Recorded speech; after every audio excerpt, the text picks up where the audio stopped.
Yo, what's up? This is Lian again, and today meron na naman tayong isang tech review and unboxing na gagawin. Ayan, kitang-kita nyo na, yan ay walang iba kundi ang ating Jisoo Life na handheld fan Life 7. So, bago natin i-unbox yan at i-review, check muna natin yung itsura ng kanyang box sa harapan. Yun, nandyan yung pinaka-picture ng fan, tapos yung logo niya, parang pie. Ayun. Sa right side naman, yung kanyang details, andyan yung kanyang functional interpretation.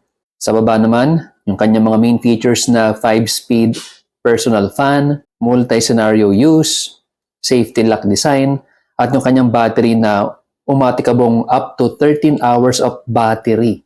Sa likod naman, meron siyang phrase na the world's #1 portable fan brand. Then sa baba, handheld fan Life 7 and yung kanyang features or yung kanyang specs. At sa other side naman is yung kanyang mga kasama sa box. And yung mga logo and stuff like that. Sa ibabaw, yun, Jisoo Life na name. Sa bottom, clear lang naman. Okay, so since na-check na natin yung box niya, let's start with the unboxing. Yan siya. Pull natin. Okay. Ito yung ating main na fan. Later na natin tanggalin yung kanyang wrap. Ito yung kanyang lanyard.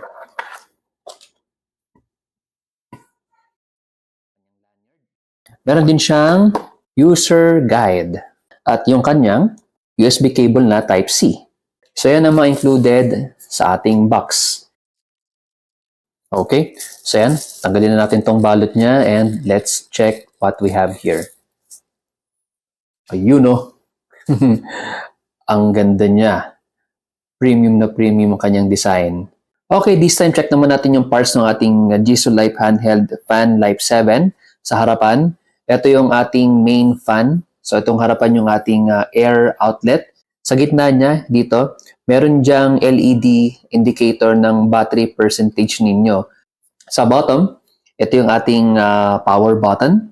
Dito sa kanyang handle, ito yung kanyang, I believe dito yung kanyang chipset at yung kanyang battery sa loob dyan. Dito naman sa gilid, wala naman nakalagay, kagaya sabi ko kanina, plain lang din.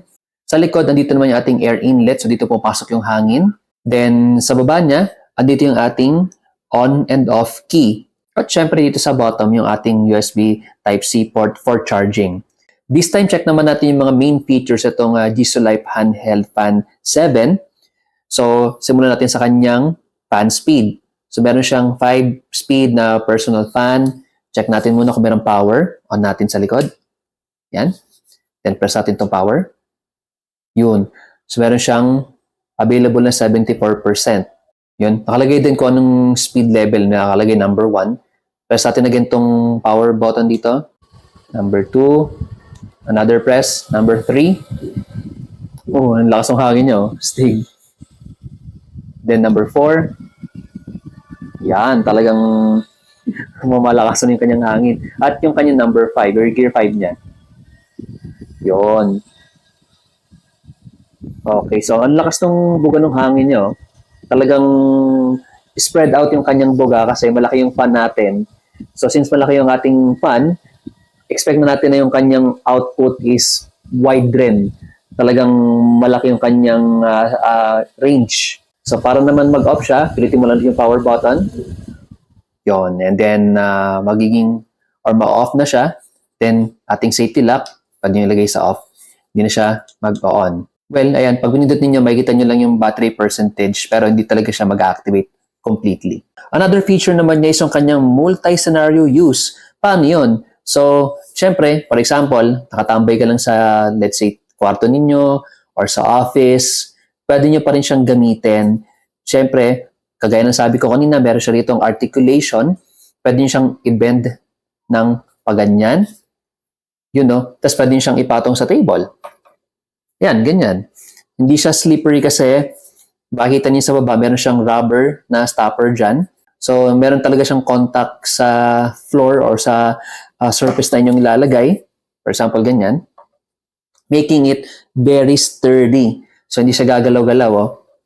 Yan, no? Oh, di ba? So, check natin muna. Let's power it on again. Okay. Tapos, meron pa rin kayong access sa power button niyo pag naka-bend siyang ganyan. Okay, yan. Speed number 1, 2, 3, 4, 5. Lagyan natin kung gagalaw siya. Yun, no? Stable siya. Kaya talagyan natin yung table natin. Hindi siya gumagalaw. So talagang working yung rubber stopper niya doon sa kanyang ilalim, making it very sturdy and stable lang siya. Talakas ng pan niya, oh. Ganda ng kanyang performance.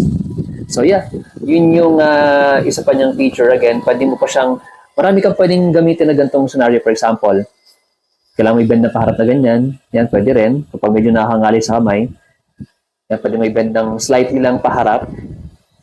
Then, yung kanyang normal position naman, pwede mo rin ibalik sa kanyang standard position na ganyan. Isa bang best feature nitong handheld fan Life 7 is pwede siyang linisin. Ito ituturo ko sa inyo.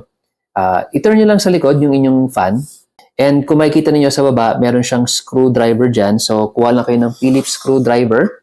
Make sure nga pala na pag gagawin niyo to is naka-off itong ating unit para iwas problema sa kuryente, no? Okay, so tanggalin natin. Kuha lang ako ng screwdriver na gagamitin natin. Tanggalin lang muna natin yung screwdriver na yan. Or yung screw, sorry. Tanggalin yung screw. Okay, yan. So, natanggalin natin yung screw. Then, pwede nyo nang i-turn itong back cover niya counterclockwise. So, hawakan nyo lang dito sa baba. Then, turn nyo lang counterclockwise. Yun. May marinig kayong click sound. Then, pwede nyo nang tanggalin yung ating back cover. Yan, medyo mahirap nang tanggalin kasi bago pa to. And hindi ko pa talaga siya na-try. Ngayon pa lang, ayun. Yun. So, ayan. So, dito kung makikita ninyo, pwede nyo nang linisin ito ng water. Itong pinaka-back cover niya, water lang, tas tuyuin ninyo, pwede na. Ito ng mga ating mga blades, yan. I suggest, para iwas issue, kasi alam naman natin na kapag electronics yung gadget, kalaban yan is water. I'd suggest, pwede nyo gamitan ng brush, or tissue, or wipes. Itong mga blade, pwede nyo rin linisin yan isa-isa, para make sure na matanggal yung mga alikabok. Then once done, ang process naman ng pagbabalik is same lang din. So for example, ito, yung may screw na hole is dapat nasa baba yan. Lagyan nyo lang na ganyan. Okay? Then, this time, kailangan nyo namang i-twist or i-turn itong back cover clockwise. Yun. So pag nag-click na, meron kayo marinig na click sound indicating na nakalock na siya, then ibabalik nyo lang yung screwdriver dito sa kanyang bottom to ensure na lock na yung ating cover. Next naman is check natin kung ano yung itsura niya kapag nag-charge siya. So, itabi muna natin. So, gamit muna tayo ng power bank natin dito at yung kanyang included na USB Type-C cable.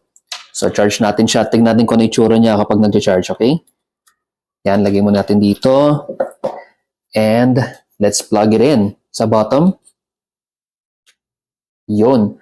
So, kung makikita ninyo, nag-charge tayo ngayon gamit ng ating power bank or any outlet, pwede nyo i-plug in niya sa outlet din. And then, ito yung kanyang itsura pag nag-charge.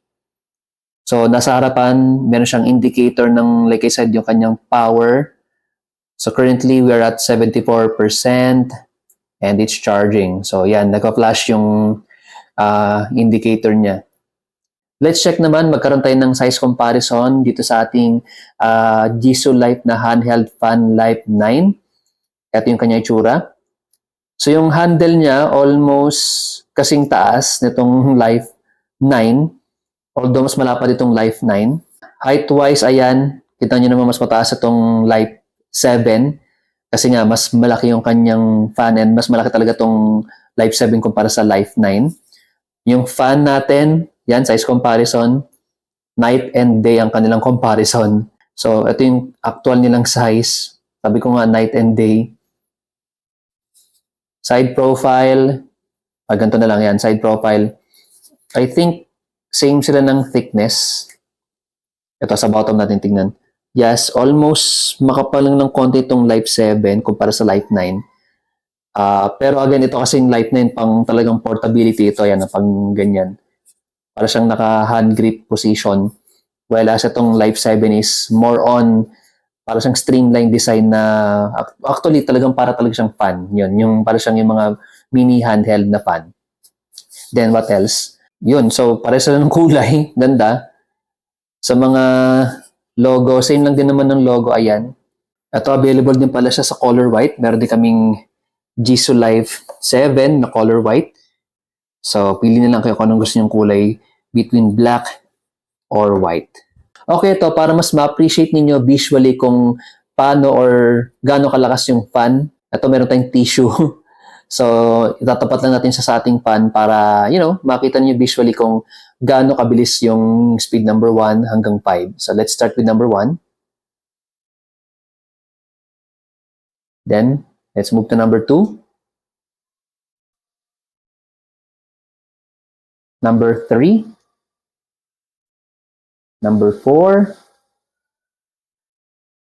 And then number 5.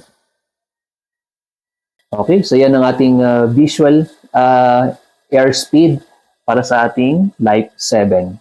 Overall, ang masabi ko dito sa ating Jisoo Life Handheld Fan Life 7 is napakaganda.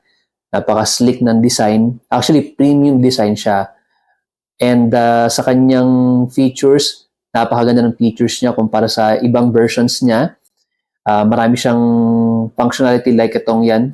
Pwede mong i-adjust yung kanyang angle. Kanyang fan, mas malaki. So, mas maraming hangin. Mas wide yung range. Tapos yung kanyang battery indicator, yan. Digital na siya. So, talagang makikita niyo kung ilang percent na yung Life 7. Hindi siya mabigat. Napaka-light pa rin niya considering sa kanyang size. And sa kanyang design, yun, sabi ko nga, slick yung design niya, modern design ng fan.